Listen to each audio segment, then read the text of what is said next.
अभ्यास हेतु प्रश्नों के उत्तर। का उद्भव। भक्ति आंदोलन के उद्भव के कारणों पर विचार कीजिए। उत्तर। भक्ति आंदोलन का उद्भव का प्रश्न साहित्यिक इतिहास के सर्वाधिक विवादास्पद प्रसंगों में से एक है। विभिन्न साहित्य इतिहासकारों ने अपने अपने इतिहास बोध के आधार पर इस प्रश्न को सुलझाने का प्रयास किया है। भक्ति आंदोलन के उद्भव की प्रथम व्याख्या विदेशी प्रभाव के रूप में की गई है। ग्रियर्सन का मत है कि भक्ति आंदोलन अचानक एक बिजली की कौंध की तरह फैला। उनके अनुसार दूसरी तीसरी शताब्दी में मद्रास के निकट कुछ नेस्टोरियन ईसाई आकर बसे थे। इन्हीं की परंपरा से आगे चलकर रामानुज प्रभावित हुए और भक्ति आंदोलन अस्तित्व में आया। ताराचंद और आबिद हुसैन भक्ति आंदोलन को इस्लामी देन बताते हैं, किंतु उपर्युक्त मतों को स्वीकार करना कठिन है। ग्रियर्सन के मत का खंडन करते हुए आचार्य द्विवेदी ने स्पष्ट कहा है कि जिस बात को ग्रियर्सन ने अचानक बिजली की चमक की तरह फैल जाना लिखा है वह ऐसा नहीं है। उसके लिए सैकड़ों वर्षों से मेघ खंड एकत्र हो रहे थे। भक्ति आंदोलन के उद्भव संबंधी द्वितीय व्याख्या मार्क्सवादी व्याख्या है, जिसे मुख्यतः इरफान हबीब के दामोदरन और मुक्तिबोध ने प्रस्तावित किया है। इनके अनुसार दिल्ली सल्तनत की स्थापना के बाद निर्माण कार्यों के परिणाम स्वरूप निम्न वर्णों की आर्थिक स्थिति में सुधार के उनके भीतर सामाजिक प्रतिष्ठा की भूख बढ़ाई। इसने निर्गुण संत काव्य को जन्म दिया, जो भक्ति आंदोलन का आरंभिक बिंदु है। भक्ति आंदोलन के उद्भव की एक अत्यंत महत्वपूर्ण व्याख्या आचार्य रामचंद्र शुक्ल ने प्रस्तुत की है।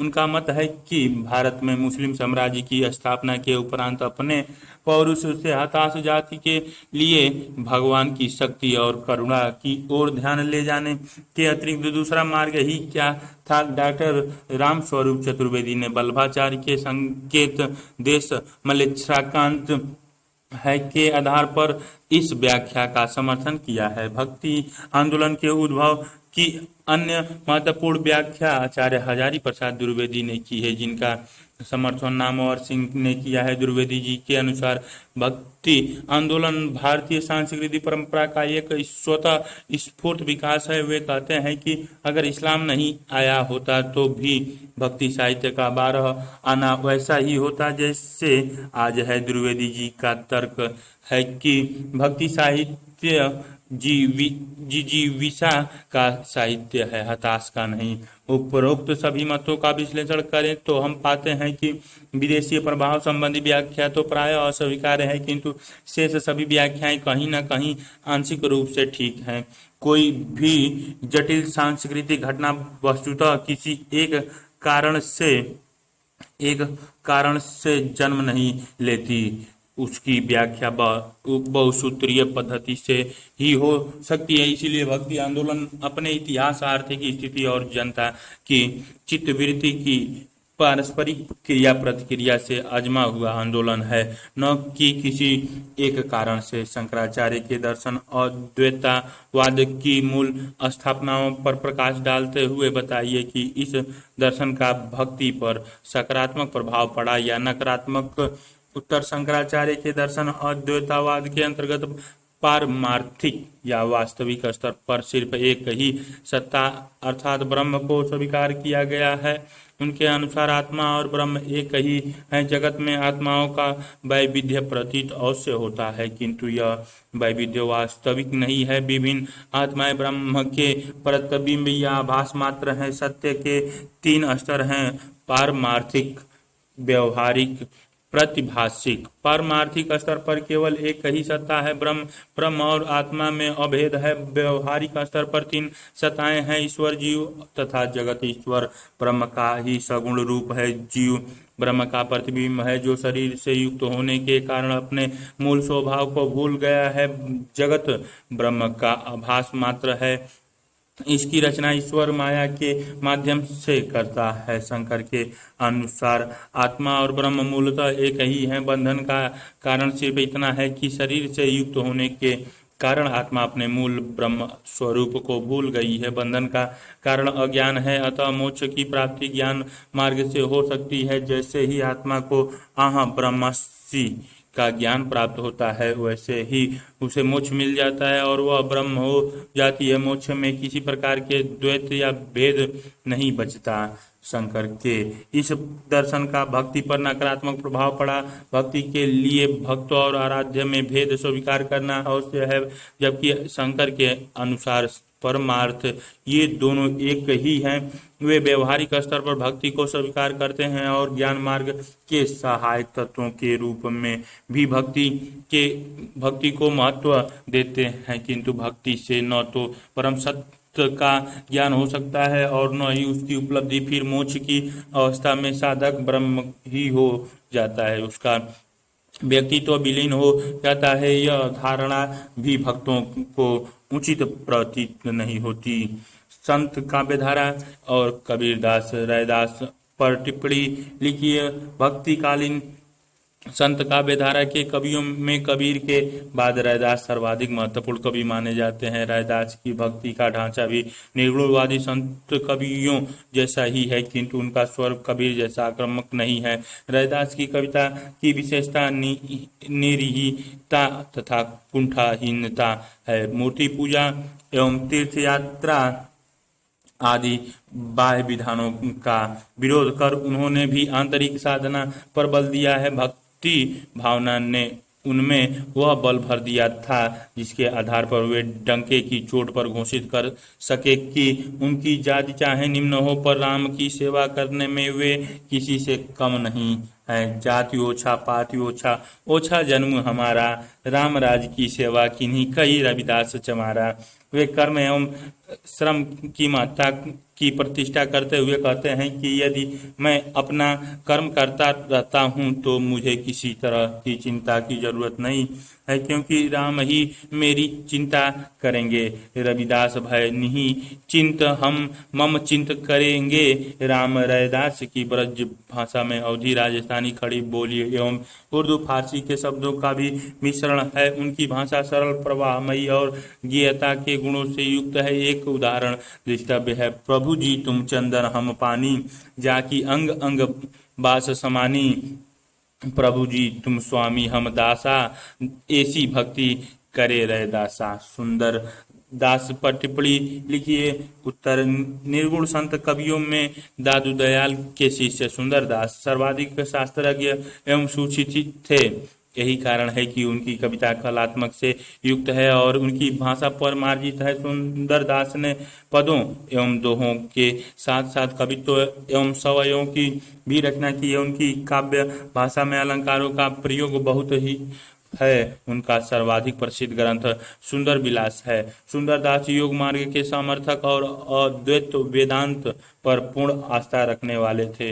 इन्होंने अपने काव्य में सांख्य और अद्वैतवाद का निरूपण विशद रूप में किया है। संत होते हुए भी ये हास्यरस के विशेष प्रेमी थे, जिससे इनकी वेदांत की गंभीरता मनोरंजन में परिणित हो जाती है। निर्गुण साधना एवं भक्ति के अतिरिक्त उन्होंने सामाजिक व्यवहार, लोकगीत और एवं आचार्य व्यवहारों पर भी उक्तियां कही है। लोक धर्म और लोक मर्यादा की अपने काव्य में उन्होंने उपेक्षा नहीं की है। श्रृंगार रस की रचनाओं के वे कट्टर विरोधी थे। उदाहरण के लिए, ज्यों रोगी मिष्ठान पाई, रोग ही विस्तारे, सुंदर यह गति होई, जूतो रस का प्रिय धारे। कबीर एक महान संत और समाज सुधारक ही नहीं, अद्वितीय कवि भी हैं। इस कथन के परिप्रेक्ष्य में उन विशेषताओं का निर्देशन कीजिए जो कबीर के काव्य में अद्वितीयता के कारण है। कबीर एक साथ एक महान संत, समाज सुधारक और अद्वितीय कवि हैं। शुक्ल जी ने उन्हें मूलतः उपदेशक माना है जो ठोक पीट कर कवि हो गए हैं, तो द्विवेदी जी ने उनके भक्त रूप पर बल दिया है और उनके व्यक्तित्व के अन्य सभी पक्षों को घलुआ मात्र माना है। अभी हाल ही में डॉक्टर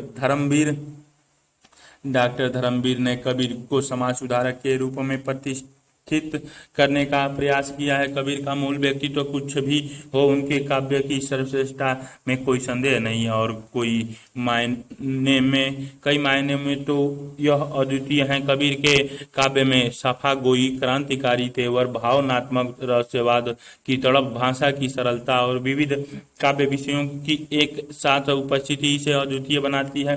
कबीर की साधनात्मक रहस्यवाद की कविताएं उच्च कोटि की नहीं कही जा सकती, परंतु भावनात्मक रहस्यवाद की कविताओं में मिलन की जो तड़प दिखती है वह काव्यात्मक अनुभूति प्रवणता की दृष्टि से अद्वितीय है। एक उदाहरण दृष्टव्य है। तलफे बिन बालम मोर जिया, दिन नहीं चैन रात नहीं निदिया, तलब तलब के भोर किया। दूसरी ओर कबीर का एक समाज सुधारक और उपदेशक के का रूप भी है, जो समाज की समस्याओं की खबर आक्रामक होकर लेता है। कबीर की कविता में यह आक्रामकता उनकी गहन प्रतिबद्धता से उपजी है। वे स्वयं कहते हैं, हम घर जारा अपना लिया मुराड़ा हाथ, अब घर जारो तासु का जो चले हमारे साथ। घर फूंक साहस से उत्पन्न यह आक्रामकता कबीर की वाणी को वह धार देती है जो समाज में कुरीतियों एवं शास्त्रों को मकड़ जाल को काट सके और सांप्रदायिकता पर चोट कर सके। खास बात यह है कि कबीर की सारी आक्रामकता बेहद सरल और सहज भाषा में है। उलट बांसियों तथा साधनात्मक रहस्यवाद से जुड़ी कविताओं को छोड़कर अभिव्यक्त हुई है। उनका शब्द चयन भी बेहद सटीक है। ऐसी बानी बोलिए मन का आपा खोए, औरन को शीतल करे आपहु शीतल होए।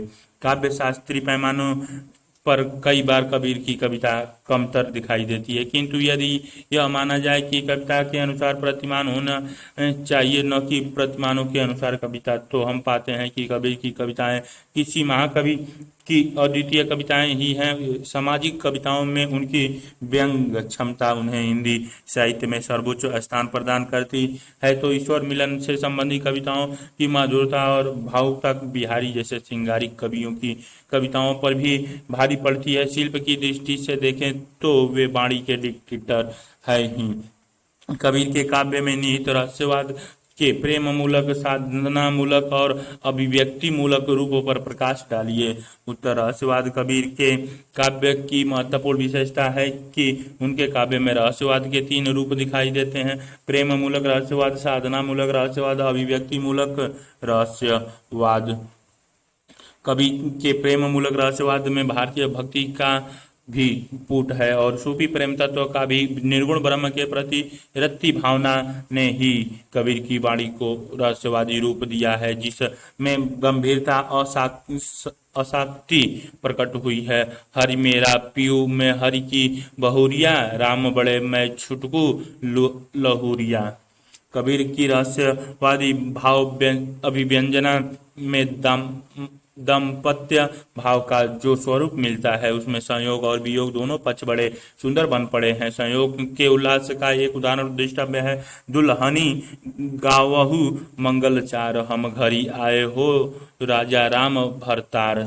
कबीर की रहस्य साधना का दूसरा स्वरूप योग परक है। यहाँ वे प्रिय को विविध हठ योगी साधनाओं से प्राप्त करने का उपक्रम करते हैं। इस साधना पर सिद्धों और नाथों का प्रभाव दिखाई देता है, किंतु सिद्धों और नाथों ने योग के कायिकीय पक्ष को ही विशेष महत्व दिया है, जबकि कबीर ने योग के मानसिक पक्ष को प्रधानता देकर उसको आध्यात्मिक पक्ष से संप्रेषित किया। वे मिलन का वर्णन साधनात्मक प्रतीकों के माध्यम से इस प्रकार करते हैं: मान सरोवर सुभग जल हंसा केली कराही, मुक्ता हल मुक्ता चुंगे अब उड़ी अनंत न जाही। इस रहस्यवाद में कबीर ने 6 चक्र, 9 द्वार, पंचचोर, इड़ा पिंगला, सुषुम्ना, सहसार आदि के वर्णन किए हैं। कबीर में तीसरे प्रकार का जो रहस्यवाद प्राप्त होता है वह अभिव्यक्ति मूलक है। यह भी सिद्धों योगियों की संध्या भाषा के अनुकरण पर उलट बांसियों में लिखा गया है। एक उदाहरण दृष्टव्य है: समंदर लागी आगी, नदिया जली कोयला भई, देखी कबीरा आगी, मच्छी रूसा चढ़ी गई। संक्षेप में यह कहा जा सकता है कि कबीर की रहस्योक्तियां रहस्यवाद की किसी एक कोटि में नहीं रखी जा सकती, क्योंकि उन्होंने सत्य को हर पहलू से देखने और पकड़ने का उपक्रम किया है। इसी चेष्टा ने उनकी वाणी में रहस्यवाद की अनेक कोटियां प्रस्तुत कर दी हैं। कबीर की भक्ति भावना का स्वरूप स्पष्ट कीजिए। उत्तर: कबीर की साधना पद्धति संश्लिष्ट है, जो योग, ज्ञान और भक्ति सभी मार्गों से गुजरती है। तब भी यह निश्चित है कि कबीर का मूल व्यक्तित्व भक्त का व्यक्तित्व है, योगी या ज्ञानी का नहीं।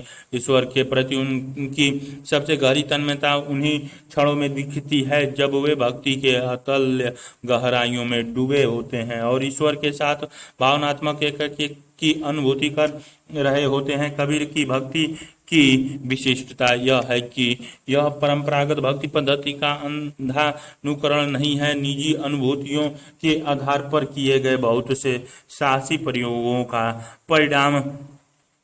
परिणाम है, जो तत्कालिक सभी साधना पद्धति और दार्शनिक विचारधाराओं के समन्वय से निर्मित हुई है। कबीर की भक्ति का दार्शनिक आधार मूलतः अद्वैतवाद है। ब्रह्मा के निर्गुणत्व की धारणा, जगत के मिथ्यात्व और परमजीव एकत्व जैसे विचार उन्हें शंकर से मिले हैं।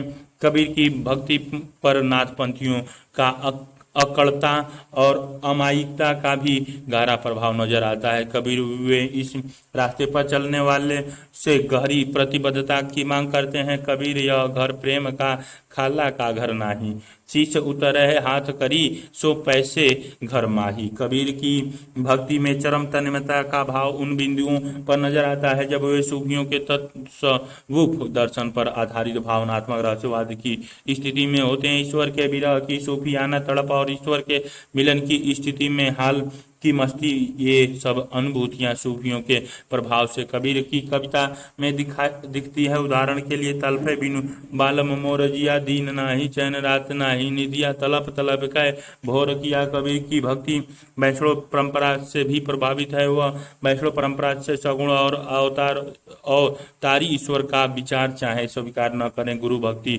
विनम्रता, शरणागति, जीव मात्र के प्रति करुणा का भाव और प्रपत्ति जैसे तत्व जरूर आत्मसात करती हैं। कबीर ने नवधा भक्ति के लगभग सभी स्तरों को छुआ है, किंतु उनकी सबसे सुंदर कविताएं वे हैं जहां वे दास साख्य और आत्मनिवेदन के बिंदु पर होते हैं। उदाहरण के लिए: मेरा मुझ में कछु नाही, जो कछु है सो तोर, तेरा तुझको सौंपते क्या लागत है मोर। वैष्णव दर्शन के प्रपत्तिवाद का प्रभाव स्पष्ट है कि कबीर की भक्ति बहुआयामी है। वे किसी भी प्रदत्त मार्ग को पूर्णतः नहीं स्वीकारते, उसे अपनी अनुभूति से तौलकर स्वतः ही स्वीकार करते हैं। इसी क्रांतिकारी व्यक्तित्व का परिणाम है कि उनकी भक्ति में न सिर्फ तत्कालिक भक्ति परंपरा के विविध पक्ष शामिल हुए हैं, बल्कि योग और ज्ञान जैसे विरोधी प्रतीत होने वाले मार्ग भी संश्लेषित हो गए हैं। कबीर के दर्शन पर संक्षिप्त प्रकाश डालते हुए उसकी प्रासंगिकता पर विचार कीजिए। उत्तर: कबीर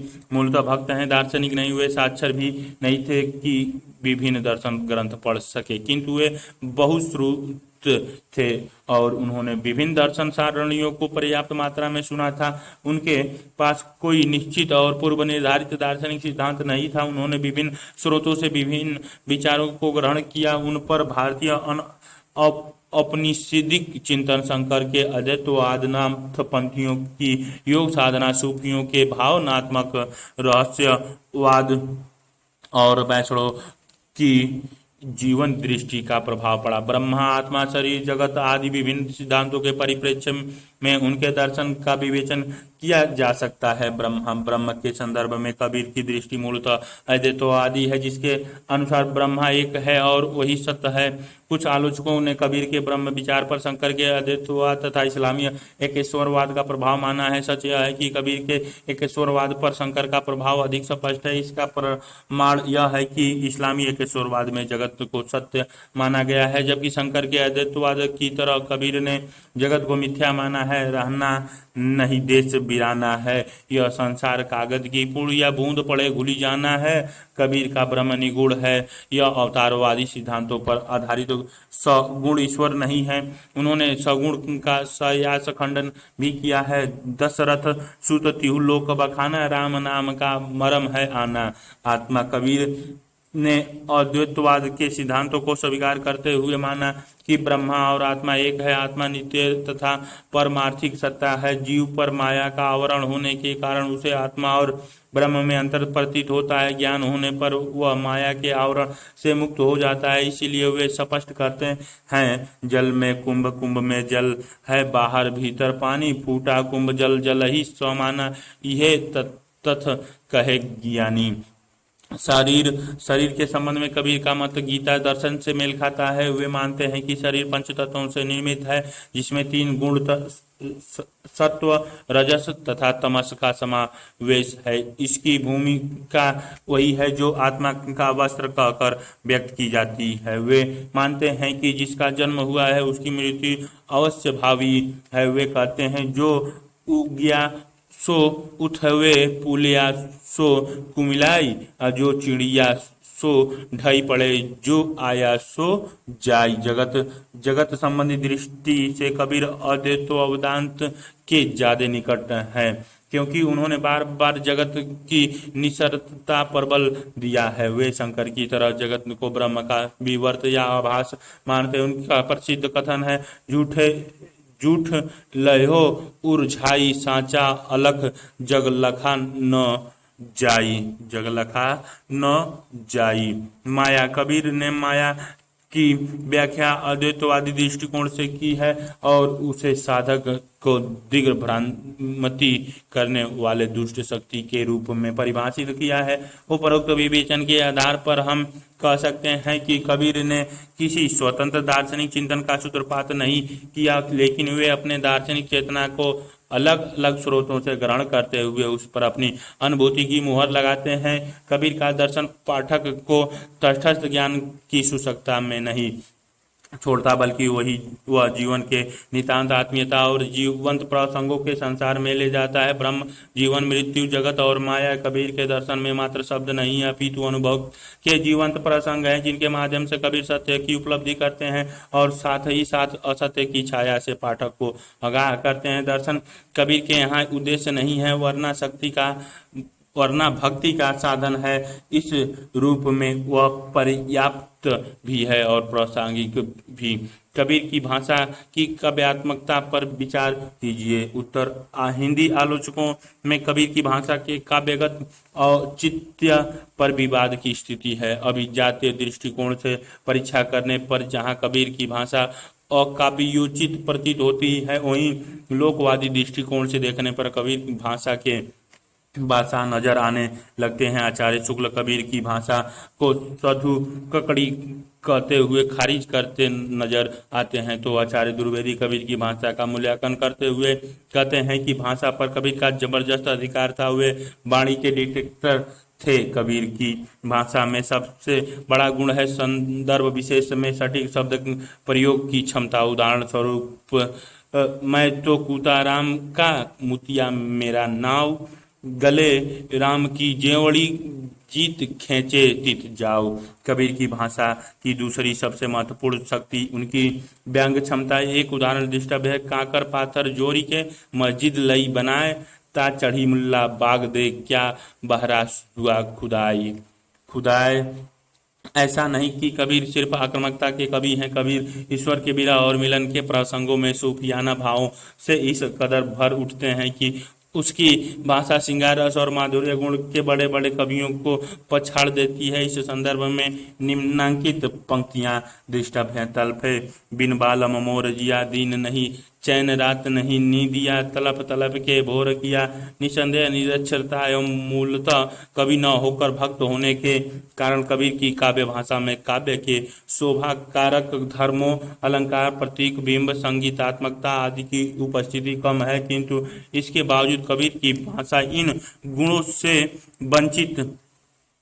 वंचित नहीं है। प्रतीकों और अलंकारों की असंख्य उदाहरण उनकी कविता में भरे हैं। स्पष्ट है कि साहित्य व सुसंस्कृति भाषा के प्रति बेरुखी के बावजूद कबीर की भाषा असाहित्यिक और या अकाव्योचित नहीं है। हठ योग से संबंधित प्रसंगों में उनकी भाषा जरूर अप्रतीतत्व तथा क्लिष्टत्व दोषों से युक्त है। किंतु वह उनकी कविता का अत्यंत सीमित अंश है। उनके समग्र काव्य को देखें तो यह कहने से कोई हर्ज नहीं कि वे साहित्य में अभिजात्य भाषा के बरखस लोक भाषा की परंपरा के ध्वजवाहक हैं।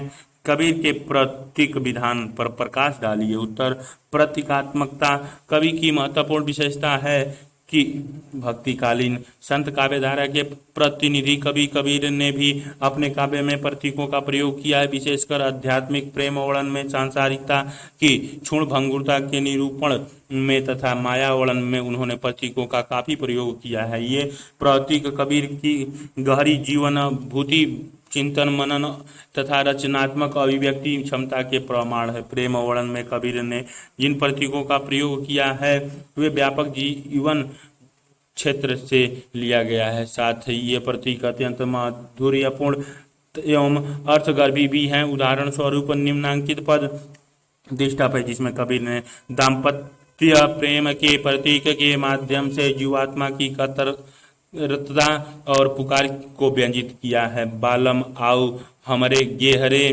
तुम बिन दुखिया दे हरे। कबीर ने वेदना की विवृत्ति के लिए कौच, चक्रवाक, पपीहा आदि काव्य परंपरा में अत्यंत प्रसिद्ध रहे हैं। प्रतीकों का प्रयोग किया है। प्रतीक विधान के धरातल पर कबीर का काव्यात्मक का उत्कर्ष ऐसे स्थलों पर दिखाई देता है जहां उन्होंने भावों की संश्लेषित अभिव्यक्ति के लिए एक साथ कई प्रतीकों का प्रयोग किया। उदाहरण स्वरूप, रैनी गई मत दीनु भी जाई, भौर उड़े बग बैठे आई, थरहर कपे बाला जीव ना जनै, क्या करी है पीऊ, कांचे करवे रहे न पानी, हंस उड़ा काया कुमिलानी। यहाँ रहनी युवा अवस्था का दिन अनुभव की प्रौढ़ा अवस्था का भौर, काले केशों का बाघ, श्वेत केशों और हंस जीवात्मा का प्रतीक है। थरहर कपे बाला जीव मुगद नववधु का व्यंजन है। कबीर ने आध्यात्मिक प्रेम में विरह की अतिशयता की व्यंजना के लिए मुख्य रूप से 3 प्रतीक चुने हैं, सती, सूर्य तत्व और रसायन। इनके अतिरिक्त उनके काव्य में काल या मृत्यु संबंधी प्रतीकों, दैनिक जीवन के प्रतीकों, पारिवारिक सामाजिक संबंधों के प्रतीकों, संख्यावाची प्रतीकों आदि का प्रयोग हुआ है। अमानवीय संसार से लिए गए प्रतीकों में पशु पक्षियों को लिया गया है। उदाहरण, काग तृष्णा का, खग आत्मा का, कबूतर मोह का प्रतीक है। समग्रतः हम कह सकते हैं कि कबीर का प्रतीक विधान लोक जीवन से निर्मित हुआ है। यह जीवन से उनके गहरे जुड़ाव तथा उनकी काव्यात्मक क्षमता दोनों का परिचायक है। कबीर की वाणी वह लता है जो योग के क्षेत्र में भक्ति का बीज पड़ने से अंकुरित हुई है।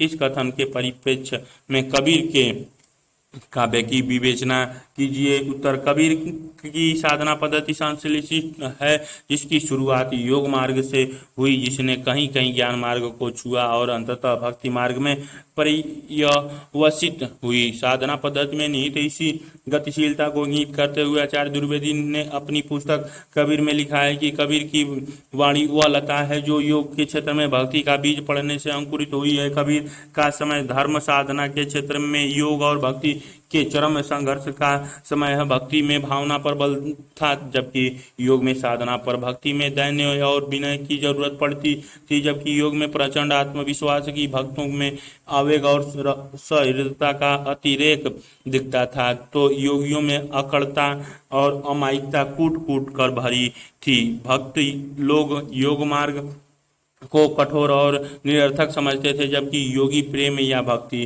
को दुर्बलता का प्रतीक समझकर उसका उपहास करते थे। कबीर का परवरिश योग परंपरा के माहौल में हुई है, इसीलिए स्वाभाविक था कि वे अपने आरंभिक जीवन में योग से प्रभावित हो। क्योंकि कबीर बुनियादी तौर पर अनुभूतिशील व्यक्ति थे, इसीलिए योग मार्ग की यांत्रिक पद्धतियां उन्हें बहुत दूर तक संतुष्ट नहीं कर सकती थी। योग परंपरा से निराश होने पर उन्होंने योगियों की साधना प्रक्रिया पर सवाल खड़ा किया। गगना पावना दोनों विषय कहाँ गया जोग तुम्हारा, इसी बिंदु पर कबीर ने भक्ति का दामन थामा। पकड़ी टेक कबीर भक्ति की काजी रहे झक मारी। कबीर ने योग और भक्ति की परंपराओं में गहरा संश्लेषण किया है, जो परंपराएं पूर्णतः एक दूसरे के विपरीत नजर आती हैं थी। उनके तत्वों को कबीर ने इतनी गहराई से मिलाया कि दोनों एक ही हो गई। योगी परम तत्व को भीतर मानते थे, जबकि भक्त मानते थे कि ईश्वर हमसे पृथक है और ईश्वर व भक्त में द्वैत होना जरूरी है। ईश्वर कबीर ने दोनों तत्वों को मिलाते हुए दावा किया है कि परम तत्व भीतर भी है और बाहर भीतर सकल निरंतर गुरु पर तापय दीठा लो। कबीर योग के भीतर भी प्रेम को शामिल करना चाहते थे, इसीलिए उन्होंने दावा किया कि यदि ईश्वर भीतर भी है तो वह प्रेम का विषय बन सकता है। जो बिछुड़े है प्यारे से भटके दर बदर फिरते, हमारा यार है हमन को इंतजारी क्या। हमन को इंतजारी क्या। कबीर ने भक्ति में निहित प्रेम और अनुभूति के तत्व को तो स्वीकार किया, किंतु इस सरलता या कमजोरी को नहीं। उन्होंने भक्ति मार्ग के भीतर योगियों वाली अकड़ता और आक्रामकता को समाविष्ट कर दिया और प्रचंड आत्मविश्वास से कहा, कबीर यह घर प्रेम का खाला का घर नाही, शीश उतारे हाथ करी सो घर पे से माही। स्पष्ट है कि योग और भक्ति जैसे विरुद्ध प्रतीक होने वाले मार्ग उनकी संश्लेषित साधना पद्धति में घुलकर यूं एक हो गए हैं। यह आलोचक इस रास्ते को भक्ति योग का कर ही संतुष्ट हो पाते हैं। वर्तमान समय में कबीर के प्रासंगिकता को रेखांकित कीजिए। उत्तर अपने युग के साथ भक्तिकालीन संत कवि कबीर की रचनात्मक संवाद आज की जीवन स्थितियों में भी प्रासंगिक बना हुआ है, क्योंकि इस संवाद में कबीर ने जिन मूल्यों एवं प्रश्नों को उठाया है वे वर्तमान सभ्यता एवं समाज के संकटों की भी पहचान करने में मदद देते हैं और आधुनिक मनुष्य को एक बेहतर विकल्प की तलाश के लिए प्रेरित करते हैं। कबीर की स्पष्ट घोषणा है, मैं कहता हूँ आखन देखी रचना की यह अनुभव केंद्रिता हमारे समय की सबसे मूल्यवान धरोहर है। आज जीवन के प्रत्येक स्तर पर सूचना की प्रधानता हो गई। अनुभव का संकुचन संस्कृति के संकुचन का संकट है। कबीर की कविता वर्तमान के सूचना तंत्र का निसारता को उजागर करती है। कबीर की कविता आज की दुनिया में मूल चिंता की अनुपस्थिति को भी रेखांकित करती है। आज के बाह्य चौकाचौंध से भरी एवं स्वकेंद्रित समाज में मूल चिंता का गहरा अभाव है। विवेक एवं दुख से ही मूल्य चिंता उपजती है। कबीर में यह बोध उपस्थित है, सुखिया सब संसार है खावे और सोवे, दुखिया दास कबीर है जागे और रोवे। कबीर की कविता अपने समय के मूल संकट की पहचान करती है। विराट के लोप के कारण संबंध एवं आचरण के धरातल पर अंधता एवं कोलाहल दिखाती देती है। अतः कबीर विराट के महत्व को रेखांकित करते हैं। विराट से विच्छिन्नता के परिणाम स्वरूप ही क्षुद्रताओं का उदय होता है। आज भी बाजार व्यवस्था की क्षुद्रताओं के कारण राष्ट्र, मानवता, सामाजिकता जैसी बड़ी चीजों का बोध खत्म होता जा रहा है। कबीर की कविता इन क्षुद्रताओं को पहचानने की शक्ति देती है। कबीर की कविता अंतर्वस्तु एवं भाषा के धरातल पर मध्यकाल के अभिजात्यता के दुर्ग को तोड़ती है। वह संबंधों एवं भाषा के स्तर पर सहजता पर बल देती है। मध्यकाल में धर्म का कर्मकांडीय स्वरूप ब्राह्मणवादी वर्ण व्यवस्था एवं विलासिता अभिजात्यता के लक्षण थे। आज भी नए रूपों में समकालीन संकट बने हुए हैं। कबीर की कविता इनके मुठभेड़ करती आज भी दिखाई देती है। कबीर के काव्य की प्रासंगिकता भाषा के स्तर पर भी है। आज भाषा की अपारमाणिकता मानुष्यता एवं सभ्यता के प्रति सबसे बड़ा संकट है। आज की समूची सभ्यता बाजार एवं राजनीति की चरित्रहीन भाषा में फंसी हुई है। ऐसे में कबीर की भाषिक चेतना अपना प्रतिमान रखती है, वह है भाषा का इकहरापन। इस तरह सर्वधर्म समभाव समदृष्टि अपरिग्रह कर्म योग तथा दया आदि मानवीय गुण कबीर के मूल मंत्र हैं, जो परंपरागत समाज ही नहीं प्रबुद्ध और प्रगतिवादी समाज के लिए भी इतने सार्थक हैं कि उनके कभी भी अप्रासंगिक होने का प्रश्न नहीं उठता। कबीर द्वारा प्रयुक्त शब्द काव्य रूप पर प्रकाश डालिए। उत्तर, कबीर काव्य में सखी के बाद जो काव्य रूप सबसे अधिक प्रयुक्त हुआ है वह शब्द है। शब्द के लिए पद तथा वाणी शब्दों का प्रयोग भी किया जाता है। कबीर तथा अन्य संत इन पदों को जन सामान्य के बीच गाया करते थे, इसीलिए अधिकांश शब्द या पद रागबद्ध हैं। एक अर्थ में ये पद सिद्धों के चार्य पदों का ही अगला चरण है, क्योंकि वे भी अपनी धार्मिक अभिव्यक्ति ये पदों के माध्यम से करते थे। कबीर के काव्य में शब्द शब्द का प्रयोग चार अर्थों में हुआ है। पहले अर्थ में शब्द को ब्रह्म का पर्यवाची माना गया है। यह धारणा उपनिषदों से मेल खाती है। सिद्ध और नाथ परंपरा में किसी भी प्रकार की क्रिया, गति या स्पंदन को शब्द कहा जाता है। कहीं कहीं कबीर के काव्य में भी यही अर्थ उभरता है। तीसरा, भारतीय दर्शन में शब्द एक प्रमाण का भी नाम है, जिसका अर्थ है कि विश्वसनीय व्यक्ति द्वारा कहा गया कथन सत्य होता है। कहीं कहीं कबीर ने ऐसे ही प्रमाणिक कथनों को शब्द कहा है। चौथा, गुरु जब शिष्य को दीक्षा के अवसर पर कोई मंत्र प्रदान करते हैं, वह मंत्र भी शब्द कहलाता है। संत काव्य परंपरा में गुरु द्वारा शिष्य को शब्द बाण मारने जैसे कुछ प्रसंग आते हैं, जिनमें शब्द का यही अर्थ लिया गया है। कबीर के शब्दों में प्रमुख रूप से वे कविताएं शामिल हैं जिनमें और ब्रह्म और जीव के भावनात्मक संबंधों की चर्चा की गई है। रामायणी का एक उदाहरण दृष्टव्य है। दुल्हिनी गवाहु मंगलचार हम घरी आए, राजा राम भरतार।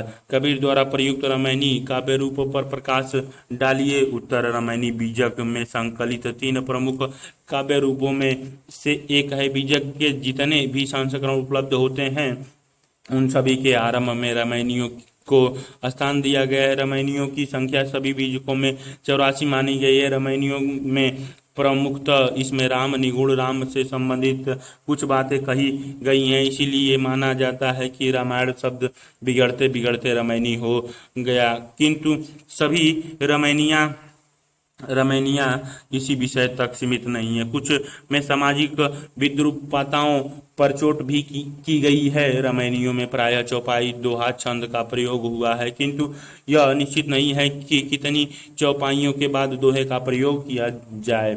यह वही छंद व्यवस्था है जिसे आगे चलकर सूफी कवियों द्वारा तुलसीदास ने रामचरितमानस में अपनाया है। कबीर से पहले मुल्ला दाऊद के काव्य में यह विधान दिखता है। रामायणियों के कुछ उदाहरण इस प्रकार हैं।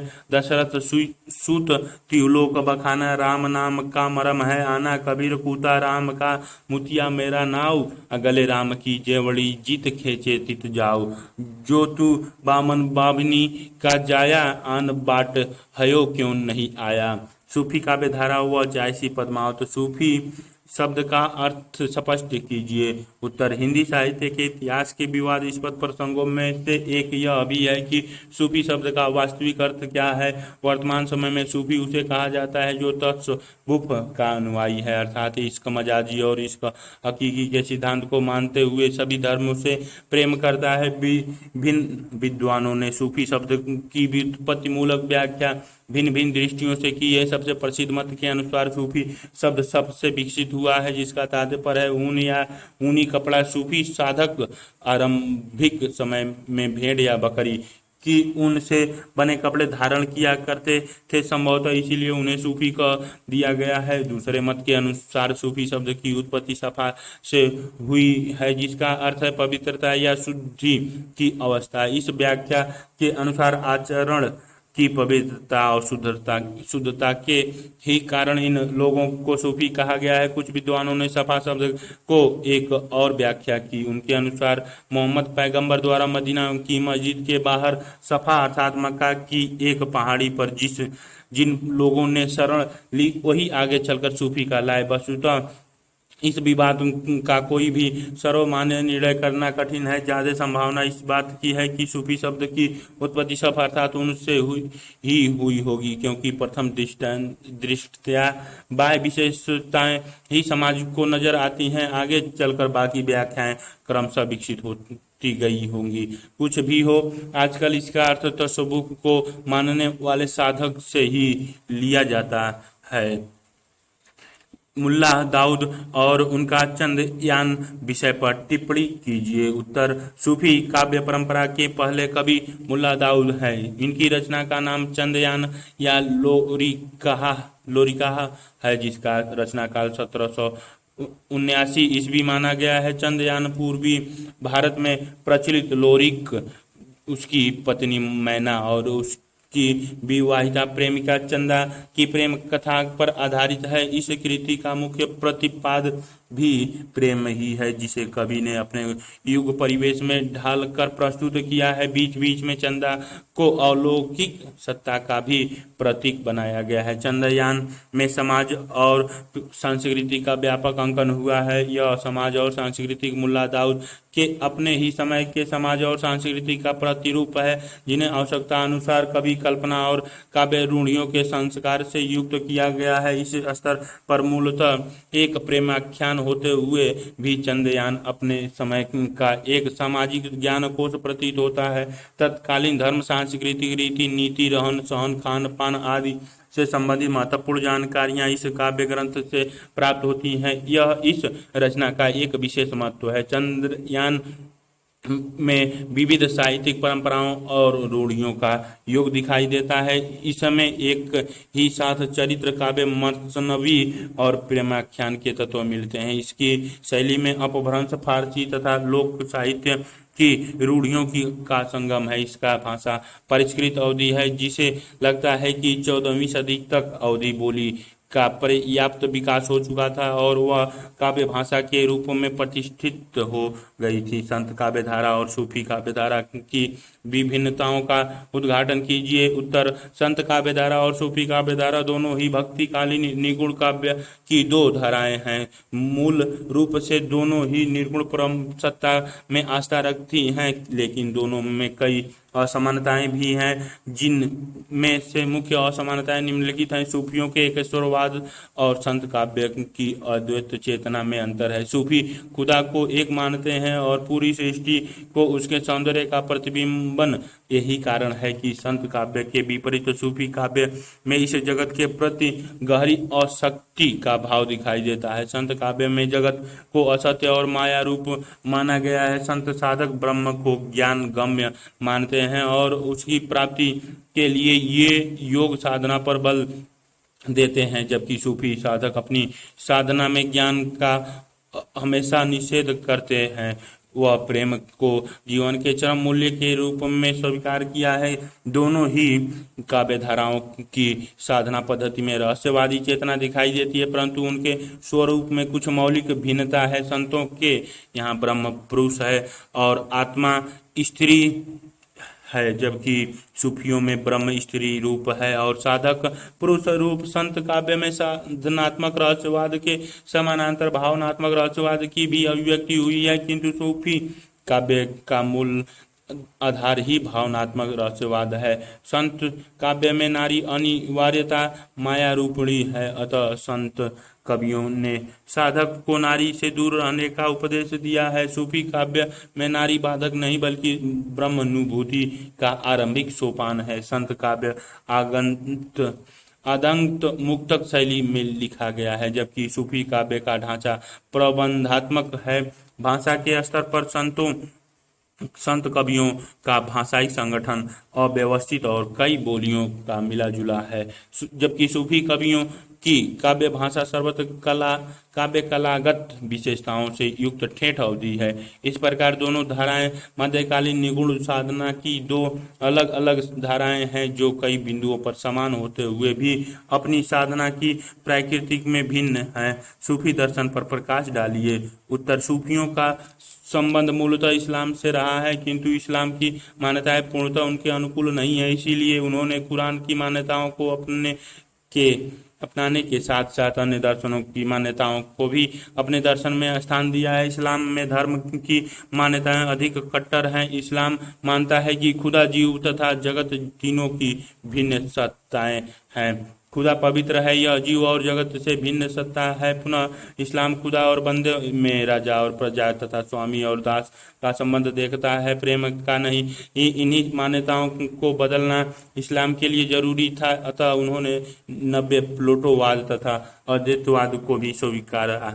उनके दर्शन की मुख्य विशेषताएं निम्नलिखित हैं। सूफियों के दर्शन के अनुसार मानव के 4 विभाग बनाए गए हैं: नफ्स, इंद्रियां, अक्ल, बुद्धि, कल्ब, हृदय तथा रूह, आत्मा। सूफियों ने साधना पद्धति के 4 मार्ग अपनाए: शरीयत, तरीकत, मारिफत और हकीकत। शरीयत के माध्यम से बंदा कुरान को, धार्मिक नियमों को पढ़ाता है तथा तरीकत के माध्यम से वह उन नियमों पर चलता है। मारिफत वह अवस्था है जिसमें वह खुदा की अनुभूति करता है तथा अंत में उसे हकीकत के स्तर पर खुदा की प्राप्ति होती है, अर्थात वह खुदा में एक रूप हो जाता है। सूफियों के अनुसार बंदा प्रेम मार्ग पर चलता हुआ इश्क मजाजी के माध्यम से इश्क हकीकी का रास्ता अख्तियार करता है। सूफियों ने भारतीय दर्शन के अद्वैतवाद के सिद्धांत अब्रह्मस्म को अपनाया है, जो उनके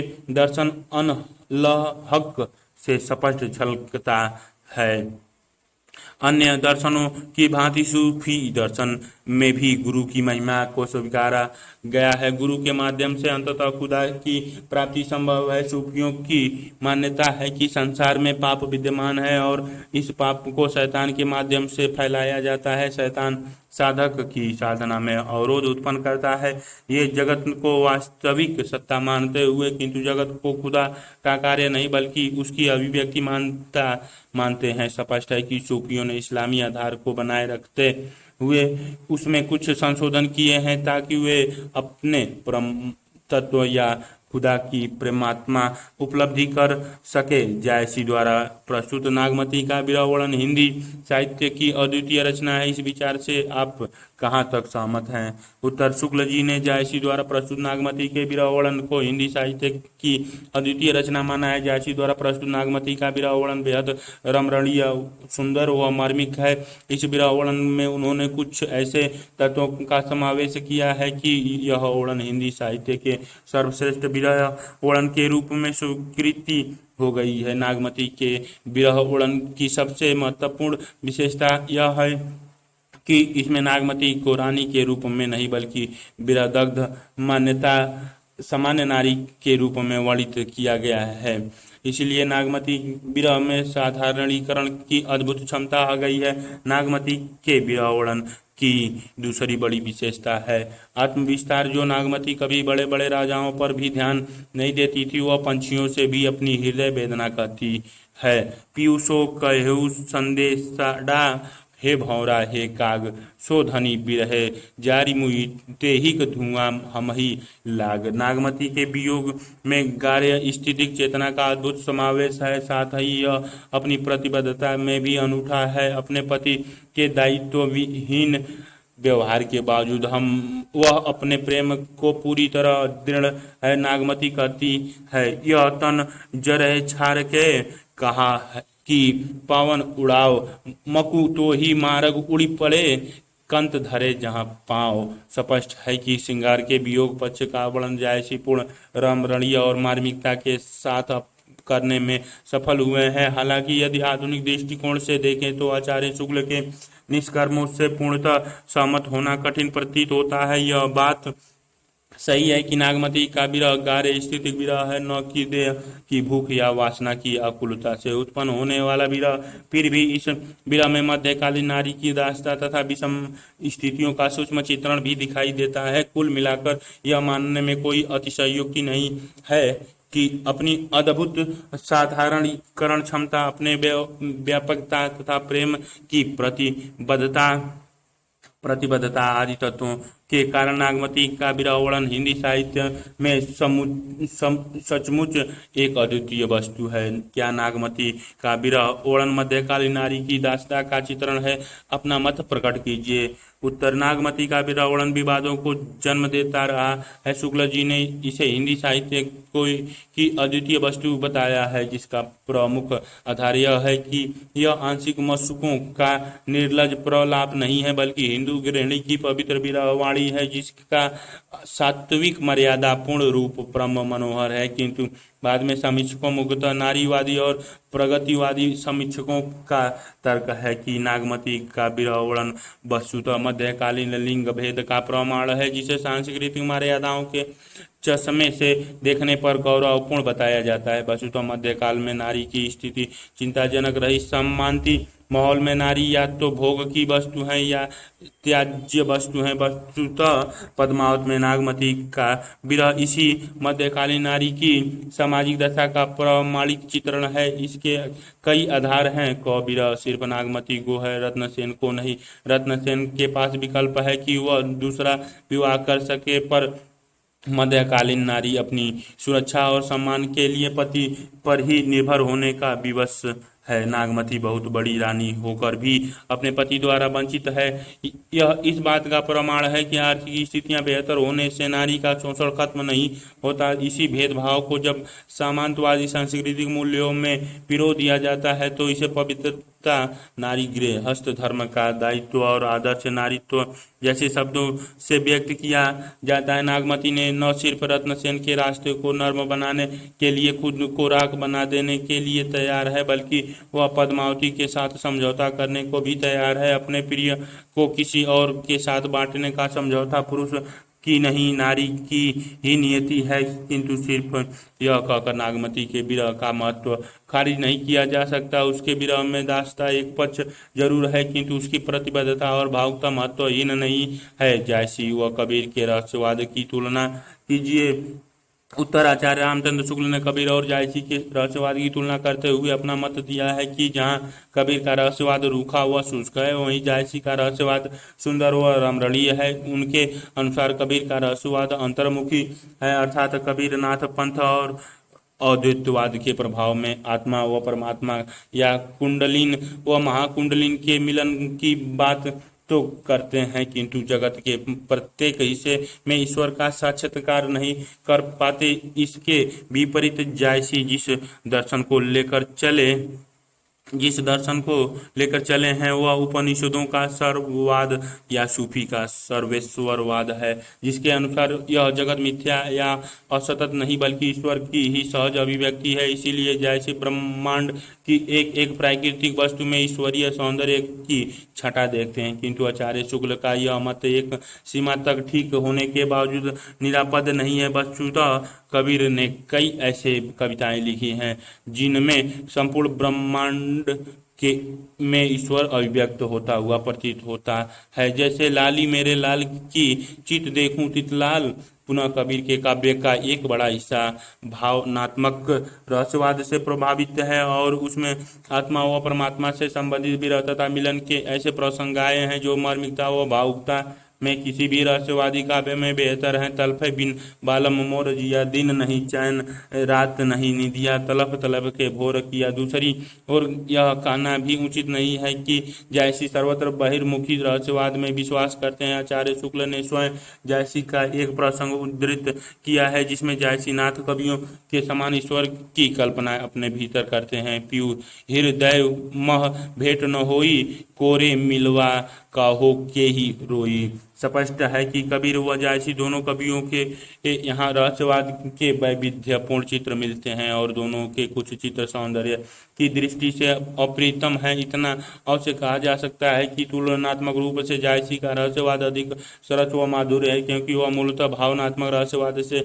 जुड़े हैं और साधनात्मक रहस्यवाद उनमें बेहद सीमित है। इसके विपरीत कबीर मूलतः साधनात्मक रहस्यवादी है और भावनात्मक रहस्यवाद का आंशिक प्रभाव ही उन पर दिखाई देता है। पद्मावत अनुयोक्ति है या समायोक्ति? तार्किक उत्तर दीजिए। उत्तर, पद्मावत की कथा में अर्थ के दो स्तर स्पष्ट विद्यमान है। प्रस्तुत कथा रत्नसेन, पद्मावती, नागमती और अलाउद्दीन से संबंधित है जो लौकिक स्तर की है, जबकि अप्रस्तुत कथा आध्यात्मिक या अलौकिक अर्थ की ओर संकेत करती है। यदि आध्यात्मिक अर्थ अधिक महत्वपूर्ण हो तो इसे अनुयोक्ति माना जाएगा और यदि साधारण अर्थ ही अधिक महत्वपूर्ण हो तो उसे समासोक्ति माना जाएगा। शुक्ल जी पद्मावत को समासोक्ति बताते हैं। गोविंद त्रिगुणयत ने पद्मावत को अन्योक्ति तथा समासोक्ति के सफल नियोजन की संज्ञा दी है। वे कहते हैं कि इसकी कथा सामान्य पाठकों के लिए समासोक्ति है, जबकि आध्यात्मिकता प्रिय पाठकों के लिए अनुयोक्ति है। इन दोनों व्याख्याओं के विपरीत शाही तथा सीरेफ मानते हैं कि पद्मावत में आध्यात्मिकता का तत्व इतना गौण है कि इसे महत्व देने का कोई औचित्य नहीं है। कुछ अन्य विद्वानों ने पद्मावत को अनुयोक्ति भी बताया है। पद्मावत को अनुयोक्ति बताने वाले विद्वान पद्मावत के जिस अंत का हवाला देते हैं उन्हें शाही एवं माता प्रसाद जैसे कई विद्वानों ने प्रक्षिप्त अंश करार दिया है, जिससे प्रक्षिप्त न माने तो भी इन पंक्तियों के संदर्भ में तीन समस्याएं हैं। पूरी कथा में को पढ़ते हुए बिल्कुल भी प्रतीत नहीं होता कि कथा रहस्यवादी है।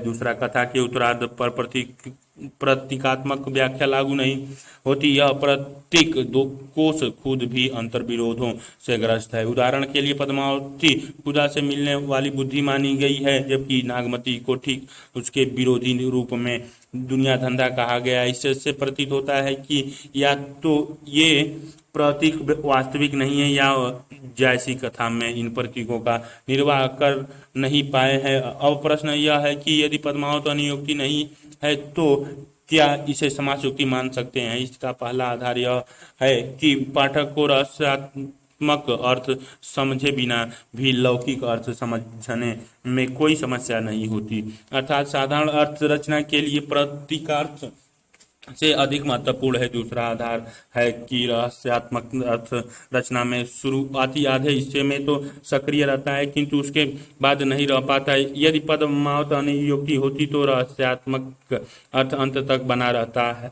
जो कि इस रचना में नहीं है। तीसरा आधार है कि रचनाकार ने इस रचना में रहस्यात्मक अर्थ किसी निश्चित श्रृंखला के रूप में प्रस्तुत नहीं किया है, बल्कि यह बीच बीच में कहीं कहीं झलक दिखाकर लुप्त हो जाता है। इन आधारों पर प्रतीत होता है कि पद्मावत अनुयोक्ति नहीं समासोक्ति है। तीसरा मत सही तथा सीरेप आदि विद्वानों का है। इनका दावा है कि पद्मावत में अप्रस्तुत अर्थ एकदम गौण है। शाही का दावा है कि पद्मावत में तस्वुप सिर्फ एक काव्यात्मक मुहावरा है, जिसे जायसी ने अपने समय के अन्य सांस्कृतिक मुहावरों के साथ साथ प्रयोग किया है। जायसी की मूल प्रतिबद्धता मानवीय प्रेम के प्रति अंत समासोक्ति अनुयोक्ति का प्रश्न निरर्थक है। यह एक सहज या प्राकृतिक काव्य है। प्रस्तुत पद्मावत की समीक्षा में समकालीन सहमति इसी बात पर है कि यह एक प्राकृत काव्य है, जिसमें प्रस्तुत तथा कथा ही मूलतः अभिप्रेत है। अप्रस्तुत अर्थ एकदम गौण है, वह कहीं कहीं झलक दिखाकर लुप्त हो जाता है। फिर भी यदि समासोक्ति और अनुयोक्ति के विकल्पों में से ही चयन करना हो तो इसे समासोक्ति के निकट मानना अधिक उचित होगा। एक त्रासादी काव्य के रूप में पद्मावत का परीक्षण कीजिए। उत्तर आलोचक विजय देव नारायण शाही ने अपनी पुस्तक जायसी में दावा किया है कि अपनी मूल प्राकृतिक में पद्मावत एक त्रासदी है, ट्रेजेडी यूनियन की प्राचीन नाट्य विधा है। इसकी सबसे महत्वपूर्ण विशेषता यह है कि यह चरम दुख की त्रासाद परिणति पर समाप्त होती है और पाठक को दुख की उस घनीभूत अवस्था में छोड़ती है जिसे विरेचन कैथरिस कहा जाता है। इसके अन्य विशेषताओं में नायक का भद्र होना अर्थात दृढ़ साहसी और नैतिक होना, खलनायक का अनैतिक होना, नायक का अति नैतिकता के कारण कोई ऐसी भूल अर्थात हैमर्सिया कर बैठना जो उसे दुखद अंत तक पहुंचाती हो, इत्यादि प्रमुख हैं। यदि पद्मावत के कथा को एक विशेष नजरिए से देखें तो इसे भीतर से त्रासाद तत्व उभरता हुआ नजर आता है। रत्नसेन प्रेम के मार्ग का सच्चा पथिक है। कठिन संघर्षों के बाद ही उसे पद्मावती रूपी फल की प्राप्ति होती है और यहाँ कथानक भारतीय सुखांत परंपरा का अनुकरण करता हुआ प्रतीत होता है, किंतु इसके बाद कथा में तीव्र परिवर्तन होता है। रत्नसेन प्रेम के मूल से कोई समझौता करने को तैयार नहीं। अलाउद्दीन से संधि प्रस्ताव के दौरान वह अति नैतिकता का परिचय देता है और इसी हेमर्सिया के कारण उसे बंदी बना लिया जाता है।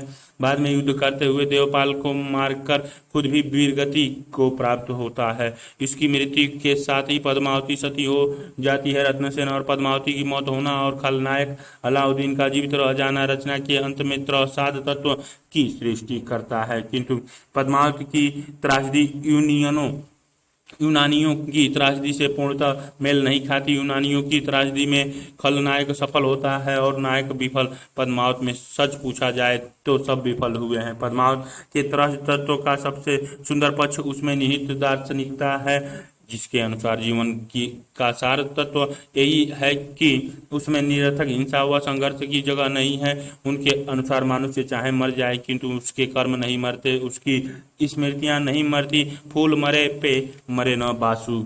स्पष्ट है कि पद्मावत अपनी बाहरी ढांचों में तो नहीं पर आंतरिक ढांचों में एक तरह रचना है। फूल मरे पे मरे न बासु। इस कथन के संदर्भ में पद्मावत की कथा वस्तु का विवेचन कीजिए। उत्तर, फूल मरे पे मरे न बासु जैसी की जीवन दृष्टि और काव्य दृष्टि का निचोड़ है, जो पद्मावत के अंतिम से पिछले कड़वक में व्यक्त हुआ है। वस्तुतः पद्मावत के अंतिम दो कड़वकों में जायसी ने अपने दृष्टिकोण की प्रस्तुत की है। ये कड़वक न सिर्फ जायसी के काव्य प्रयोजन और जीवन दर्शन को समझाने में सहायक हैं, बल्कि इस मान्यता पर भी सामर्थ्य करते हैं कि पद्मावत की सही समझ सिर्फ तसव्वुफ के ढांचे के भीतर नहीं बन सकती। उनकी रचना दृष्टि इतनी व्यापक है कि वह तसव्वुफ की चौहद्दियों को तोड़कर अपने लिए विस्तृत स्थान बनाती हैं, ताकि उसमें परलोक के स्थान इहलोक भी प्राप्त रूप में शामिल हो सके। फूल मरे पे मरे न बासु सूत्र की व्याख्या के लिए संदर्भित कड़वक की अन्य पंक्तियों का हवाला लेना जरूरी है। इस कड़वक में जायसी जीवन की क्षण भंगुरता को विस्तार में समझाते हैं और कहते हैं कि कोई न रहा जग रही कहानी। ये स्पष्ट करते हैं कि आज न तो राजा रत्नसेन जीवित है, न हीरामन तोता शेष बचा है, न सुल्तान अलाउद्दीन बच सका है, न वे राघव चेतन बचे हैं जिन्होंने अलाउद्दीन को पद्मावत की कहानी सुनाई थी, और न ही पद्मावती जैसे सुंदर स्त्री बच सकी है। तात्पर्य यह है कि व्यक्ति चाहे कितना भी शक्तिशाली या सुंदर हो, उसका शरीर अंततः मिट्टी हो जाने या नष्ट हो जाने का बाध्य है। इसीलिए शरीर से प्रेम करना निरर्थक है। इसीलिए जायसी कहते हैं कि सफल व्यक्ति वही है जिसे यश प्राप्त हो, जिसकी कीर्ति दूर दूर तक फैली हो। धनी सो पुरुष जस कीर्ति जासु, फूल मरे पे मरे न बासु।